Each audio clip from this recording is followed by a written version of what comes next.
Cek cek. Oke, assalamualaikum warahmatullahi wabarakatuh. Perkenalkan nama saya Marif Farel Al Jawhar Jati dengan NPM 2477880. Jadi pada video kali ini saya akan menjelaskan hasil praktikum lab 5 lab session 5 ya, dengan topik data understanding dan feature exploration. Jadi tujuan dari praktikum kali ini adalah untuk memahami pola perilaku pelanggan, memahami pola berdasarkan data transaksi itu. Kasusnya di sini dalam menganalisis faktor-faktor yang mempengaruhi pembatalan pesanan gitu ya. Jadi perlu diperhatikan bahwa analisis dilakukan tetap menggunakan algoritma machine learning gitu ya, melainkan murni berdasarkan eksplorasi datanya. Jadi di sini data understanding pada tahap awal ini kan saya memuat dataset menggunakan library Pandas gitu ya. Oke, ini CSV ini yang dimana dataset ini kan berisi transaksi pelanggan dari beberapa periode dengan berbagai fitur seperti jumlah produk, terus ada status pesanan, model pembayaran, ongkos kirim, dan waktu pemesanan. Jadi data ini eh, jadi data ini akan digunakan untuk mengidentifikasi pola yang berkaitan dengan pembatalan pemesanan. Selanjutnya di sini ada Devet ini ya. Untuk menampilkan 5 baris pertama dataset untuk memahami struktur secara awal tuh. Yang dimana tampilan ini kan terlihat bahwa dataset ini dari 0 ya, bukannya di 4 jadi 1 2 3 4 5 gitu. Jadi dataset ini kan memiliki kombinasi fitur numerik dan kategori cloud, yang dimana contohnya ada total ini QTY, terus ada total weight dan merupakan fitur numerik gitu ya. Sedangkan ada status pesanan, terus metode pembayaran itu ini ya merupakan fitur kategorial. Jadi langkah ini penting untuk memahami tipe data sebelum melakukan analisis lebih lanjut gitu. Jadi terus di sini ada fitur exploration ya, yang dimana ada pertama ini ada fitur is cancel, yang dimana membuat fitur is cancel ini, saya membuat fitur is cancel ini untuk mengubah status pesanan menjadi bentuk numerik agar lebih mudah dianalisis. Terus di sini ada fitur is COD ini, saya melanjutkannya dengan dibuatnya fitur is COD untuk mengidentifikasi apakah pesanan ini menggunakan metode pembayaran COD.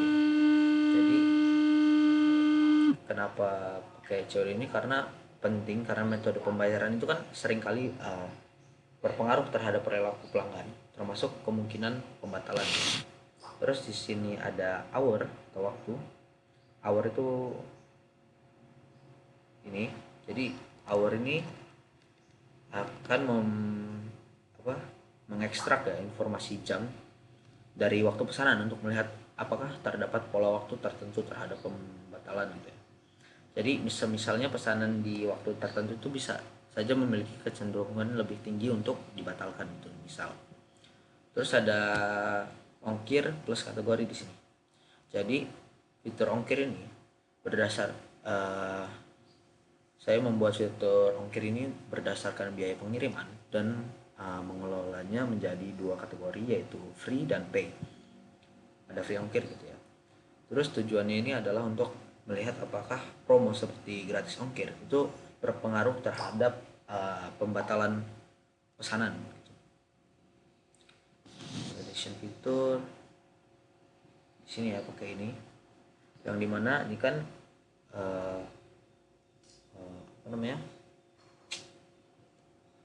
komen ini ya, ini adalah comment validation fitur untuk memastikan semua fitur itu sudah terbentuk dengan benar gitu, yang dimana saya menyimpan sebagian data hasil processing.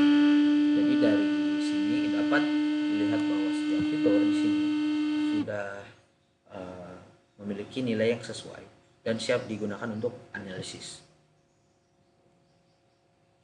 Nah, jadi ini nih dev to CSV ini untuk menyimpan dataset ya. Jadi dataset hasil processingnya kemudian kan disimpan, yang dimana filenya nanti digunakan untuk berbagai hasil akhir processing sesuai ketentuan praktikum, yang dimana mana ya disimpan ya.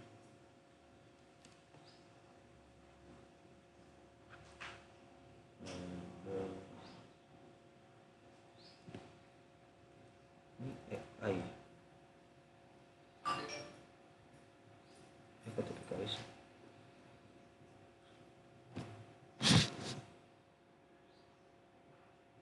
Mana ya? Oh bukan sorry dari sini.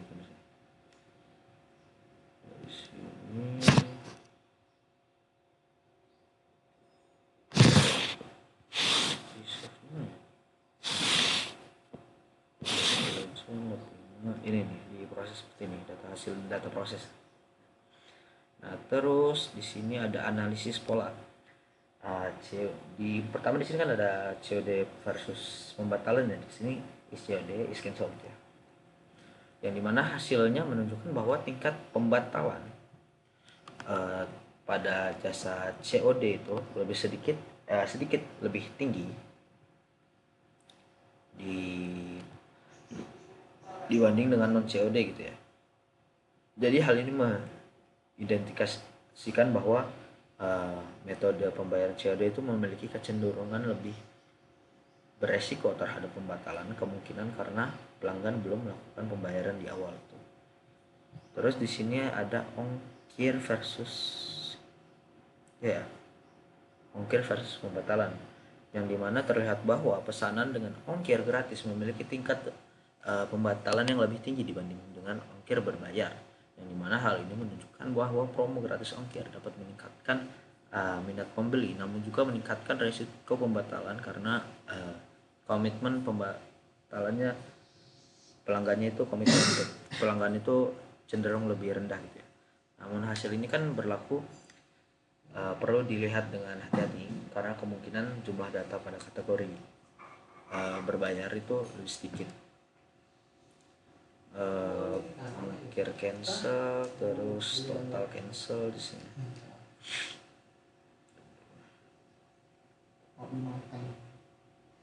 Mana kategori ongkir? Jumlah produk. Nah ini total ya, total cancel. Jumlah produk ini bisa. Udah.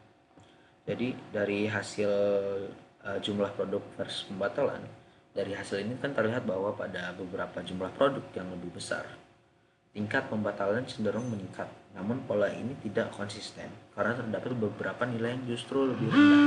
Jadi hal ini menunjukkan bahwa jumlah produk memiliki pengaruh tetapi bukan satu-satunya faktor dalam menentukan pembatalan gitu ya, melakukan pembatalan. Terus di sini kita masuk segmentasi data gitu ya. Kategori ongkir tadi udah. Analisis konflik data sesuai pola di sini ya. Ongkir is cancel di sini. Segmentasi data. Nah, jadi pada tahap ini kan data ini dibanding menjadi dua kelompok berdasarkan kategori ongkir, yaitu free dan pay. Jadi hasil menunjukkan bahwa kelompok dengan ongkir gratis memiliki tingkat pembatalan yang lebih tinggi, cenderung lebih tinggi. Oleh karena itu dapat disimpulkan dari data ini kelompok dengan risiko pembatalan lebih tinggi adalah pelanggan dengan ongkir gratis. Sekarang di sini kita masuk ke analisis konflik pakai data sesuai pola di sini. Jadi kan di sini ditemukan data yang sesuai dengan pola umum, yaitu pesanan dengan ongkir gratis yang mengalami pembatalan gitu ya. Di sini kita bisa lihat hasilnya. Terus di sini ada data bertentangan, yang dimana di sini kan ditemunya kan di sini juga kita temukan data yang sesuai pola, namun yaitu data dari yang agak beda gitu ya karena bertentangan ya. Namun terdapat juga di sini kan setelah data kita melakukan analisis data pola, di sini juga terdapat data bertentangan, yaitu pesanan dengan ongkir gratis tapi tidak dibatalkan, yang dimana hal ini menunjukkan bahwa tidak semua data mengikuti pola yang sama, sehingga analisis tidak bisa hanya menggunakan aturan sederhana gitu ya. Terus ini import, ternyata bisa ini import ininya dataset yang sudah saya ubah. Oke, mungkin berdasarkan hasil analisis ya, ini kan bisa kita simpulkan sederhana bahwa fitur seperti metode pembayaran, ongkos kirim, dan jumlah produk itu memiliki hubungan dengan pembatalan pesanan. Namun pola yang ditemukan tidak selalu konsisten sehingga tidak dapat dijelaskan sepenuhnya dengan aturan sederhana. Yang dimana hal ini juga menunjukkan bahwa data nyata terdapat kompleksitas yang membuat pendekatan berbasis aturan itu memiliki keterbatasan gitu ya. Oke, baik, mungkin segini aja untuk hands on live session 5 untuk intelligent AI ya, artificial intelligence ya. Mungkin sekian dari saya. Wassalamualaikum warahmatullahi wabarakatuh.